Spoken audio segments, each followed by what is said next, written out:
L'ancien procureur de la République de Pointe-à-Pitre mis en examen pour violence et viol sur conjoint or qu'il était chargé des violences intrafamiliales en Guadeloupe.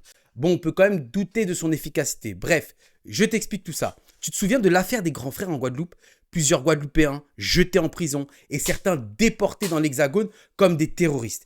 Figurez-vous que l'ancien procureur de la République de Pointe-à-Pitre, celui qui a diligenté cette affaire, et qui a mis nos camarades en détention provisoire pendant plus de 3 ans pour certains, a été mis en examen pour viol et violence après avoir passé 3 jours au sein de l'infirmerie psychiatrique de la préfecture de police selon Le Parisien.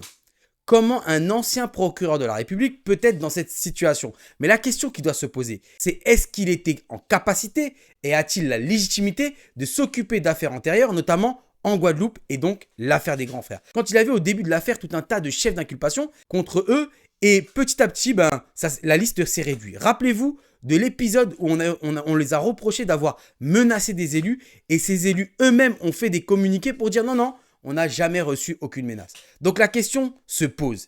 Et vous en pensez quoi de cette affaire?